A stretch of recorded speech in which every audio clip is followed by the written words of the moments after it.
Alright, hey guys, this is Wednesday, April 29th, and so today is geometry, and so we're going to go to section 2 of trig.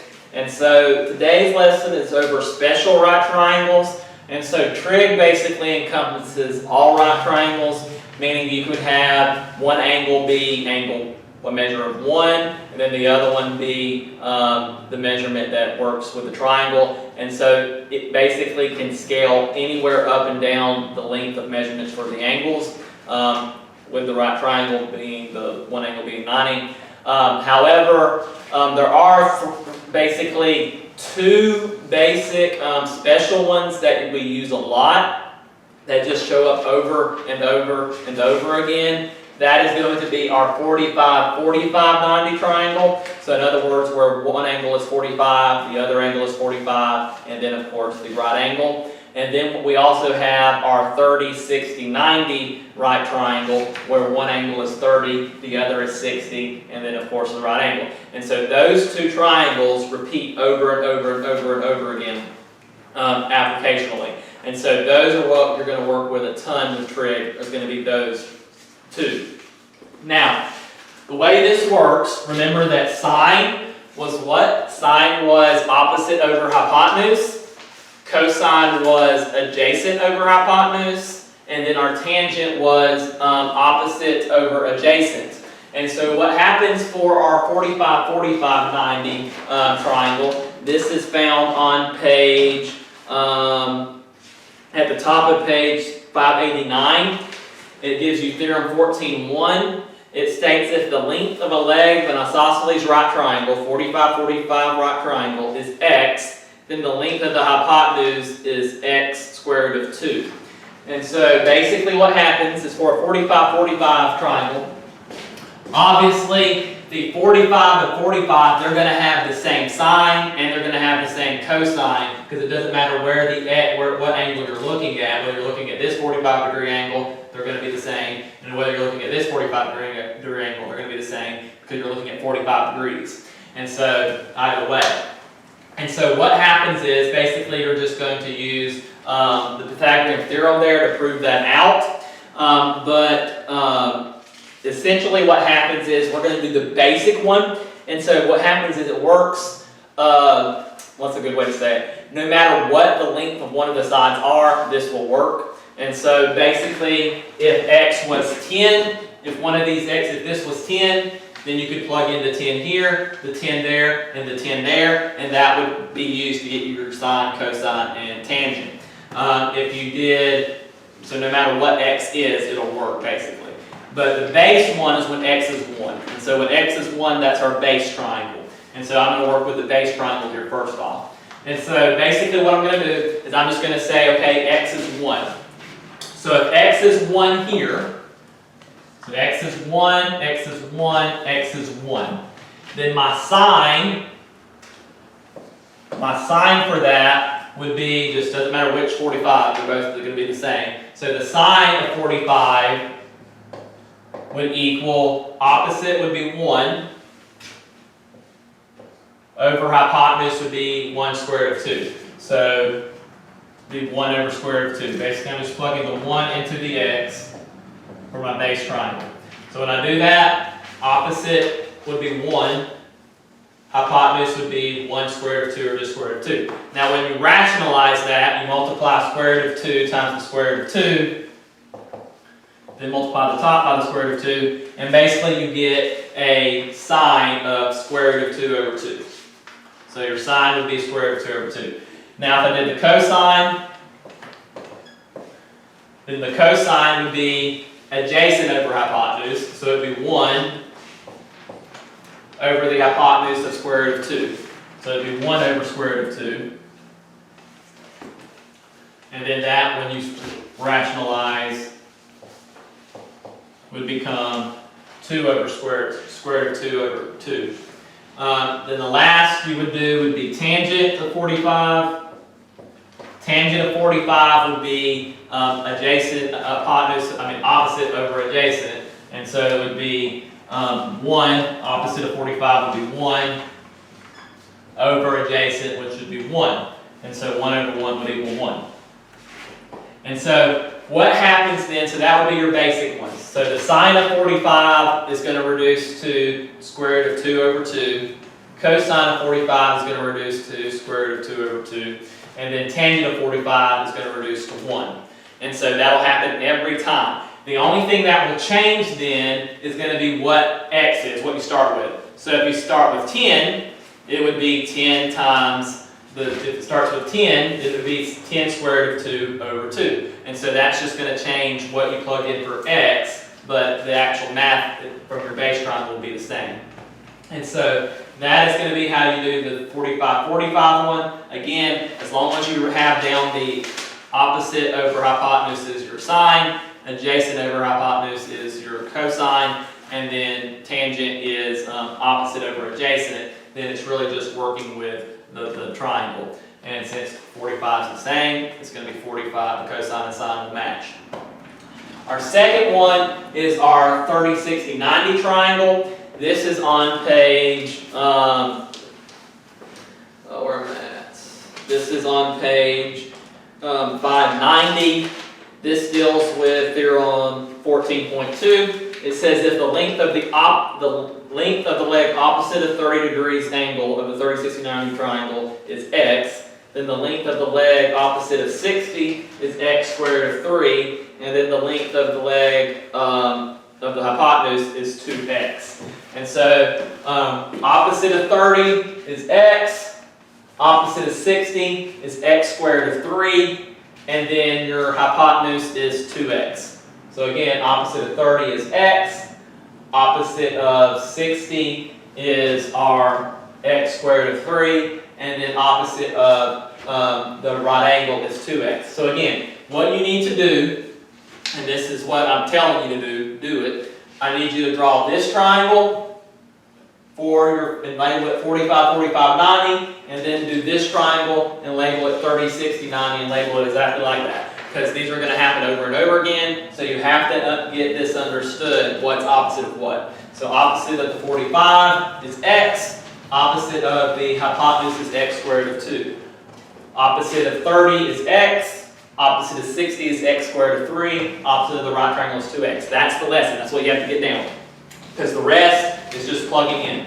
So just to do our base triangle for this one, so to do the sine of 30 for this one, and when x is 1, we'll just do the basic one. The only thing that changes if they give you the length of the side is like 10 or whatever, you just plug the 10 into the x and work the algebra. That's all that changes. I'm just going to do the base one. And so the base one is where you have a 1. And so sine of 30 would be opposite over hypotenuse. So I do opposite. So when I plug in a 1 into x, I'm just going to plug a 1 into each of them. So when I plug a 1 into x, that'll give me the sine of, would be the opposite, would be 1. And then the hypotenuse would be 1 times 2, or 2. So the sine of 30 would be 1/2. And that'll work every time. The only thing that will change is the actual distance of the leg will change the number you plug in, but it'll work out for that ratio. So then I will do cosine of 30. So 1/2 would be the opposite there. Next would be cosine of 30, and cosine of 30 would be, where am I at? Cosine of 30 would be adjacent over hypotenuse, so you would do 1 squared of 3 over the hypotenuse then would be 1 times 2, which would be 2. So you would do 1 squared of 3 over 2, which would be square root of 3 over 2. Next you would do tangent of 30. So tangent of 30 would be opposite over adjacent. And so opposite of 30 was 1. Adjacent was 1 squared of 3. Now when you rationalize this, you're going to do square root of 3 times square root of 3 here. That'll leave us with just a 3 on the bottom. And then you have to multiply by square root of 3 on the top. And so that'll leave us with square root of 3 over 3 being our simplified answer for tangent of 30. And then you can do the cosine of 60, which is basically, like I said, just going to wind up being the sine of 30. So the cosine of 60, the sine of 60, we'll do sine first. So the sine of 60 would be opposite over hypotenuse. So the sine of 60 would be, if I plugged in a 1 into x, it would be square root of 3. So opposite over the hypotenuse would be 2. So notice your cosine of 30 and your sine of 60 match like we talked about yesterday when their opposites matching like that. So then we're going to do cosine of 60. So the cosine is adjacent. So here's 60, there's the adjacent, the one that connects from the angle to the right angle. And so that was 1. So the cosine of 60 would equal 1. And then the hypotenuse would be 2. And so it would be 1 over 2. Again, just plugging 1 into x for these for the basic one. So again, the cosine of 60 is going to match the sine of 30. And then you have tangent of 60. And that is going to equal the opposite over adjacent. So here's 60. Opposite was square root of 3. Adjacent was 1. So it'd be square root of 3 over 1, which is just square root of 3. So there would be your basic 6 basic ones with your 30, 60, 90. Now, one thing I will do today that's kind of cool, because honestly, when I did this, I probably went through all of trig, well, all of the high school portion. I think I had it down by the time I got to college.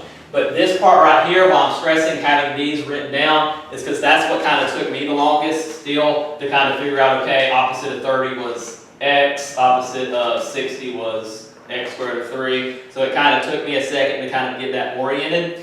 There is a little trick that I will show you. It's called hand trig. And so I will go ahead and show you all that. Hand trig basically works, it's kind of like where you did like the knuckles for the months and some of that different stuff. And so what hand trig is it basically can help us kind of skip, if you understand the opposite adjacent part, it can kind of help us figure this out some. And so basically what you do is your hand, you face your hand towards you, and so your palm of your hand is always a 2. And so the palm of your hand for hand trig is always a 2. So always a 2 in the palm. Now, what it happens is you go, 30 is your pointer finger. That's your 30 degrees. 45 is your middle finger. And then 60 is your ring finger. And so it goes 30, 45, 60. Now, the left side of your hand is going to be sine. The right side of your hand is going to be cosine. And so when I take my pointer finger, that's your 30, and I put it down, then the left side is going to represent your sine, the right side will measure your cosine. And so notice if you have the 2 in your palm, if you put down your pointer, that's your 30, and then your right side, your left side of your hand then facing you is going to be sine. So notice you have one finger over your palm, which is a 2. And so the sine of 30 would be 1/2. And so notice our sine of 30 was 1/2. Okay, the cosine of 30 would be the right side, and so your palm's a 2. So notice you have 3, and so it would be the square root of 3 over your palm, which was 2, would be the cosine of 30. Notice you have the cosine of 30, which is the square root of 3 over 2. So that would be your 30. Now to do tangent, tangent is opposite over adjacent, and so basically what happens is tangent is really sine over cosine. And so what happens is you just, for the tangent, you just do the left over the right. And so you would do the 1 over the square root of 3, and then you would have to rationalize it, which would be the square root of 3 over 3, which is what we had. And so that would be your 30. Your 45, you would put your middle finger down, and you would do the square root of 2, would be the left side would be sine, and so you would have the square root of 2 fingers, square root of 2 over your palm, which was a 2. And so notice here, for sine, we had the square root of 2 over 2 for the sine. So notice, for the cosine, it's going to work the same way. Still 2 fingers over your palm, which was a 2. So you would have the square root of 2 over 2 for the cosine of 45 as well, which it was. And so last one would be, you could do the sine over the cosine, square root of 2 over the square root of 2 is just 1. So that would tell us our tangent. And then lastly, we have our 60, so you would put down your ring finger. So your sine would be the left, so you would have 3 fingers. So you would do the square root of 3 over 2, and that would tell us the sine of 60. Cosine would be the right, so you have the 1 finger over your palm, which is a 2. So it would be 1 over 2 would be 1/2. it is. And then tangent would be sine over cosine, so it'd be left over right, which would be square root of 3 over 1, which we got. And so that's just a way, what I did when I learned it, I used that in conjunction with drawing the triangles. And so after I've done probably, I'd say thousands and thousands of problems, including trig, with that stuff right there. And so the more you do it, the more you get in your head. But I would use trig, the tan trig, to kind of reinforce what I was getting with my actual triangle, and that's kind of how I learned it, and that's kind of how my teacher taught us to do it, was kind of use the hand trig, and then draw the triangle, and then that helps it kind of stick. And so that is a shortcut with the hand trig to kind of help you out with the 30, 60, 90 triangle and the 45, 45 triangle. So that will pretty much get us through the lesson. Notice 1 through 10, all they're doing is they're giving you one of the lengths, and then you're just plugging in. So like for number, what they say is they give for each of the given measurements, find the lengths of the sides of the triangle. And so all you're doing is, for the 45, 45, 90, you're plugging in what they give you. So they give you BC, which is going to be, number 1, they give you BC, which is one of the legs. And so you're just going to plug that into the X and figure out what that side measurement would be. Same thing for the 30, 60, 90. All you're going to do is take the triangle they give you, compare it to the base ones, and then plug in for X and do the algebra with the sine being opposite over adjacent, opposite over hypotenuse, cosine being adjacent over hypotenuse, etc. 11 through 16, again, you're just going backwards. They give you basically the end result, and then you have to go back to, okay, which type of triangle was it? And so notice for 45, 45, you're going to have the same lengths on on both sides. And then 17 through 22 is basically using your sine of 45 and your sine, cosine, and tangents. And again, so what I would do on 17 and 22, I would actually use the hand trig to do those really quickly, and then use these two to actually do the actual ones where you have other things other than X. That way it's kind of reinforcing the whole thing. And so that would be my advice for you. And so I hope you have a good day. So your homework is through page 22.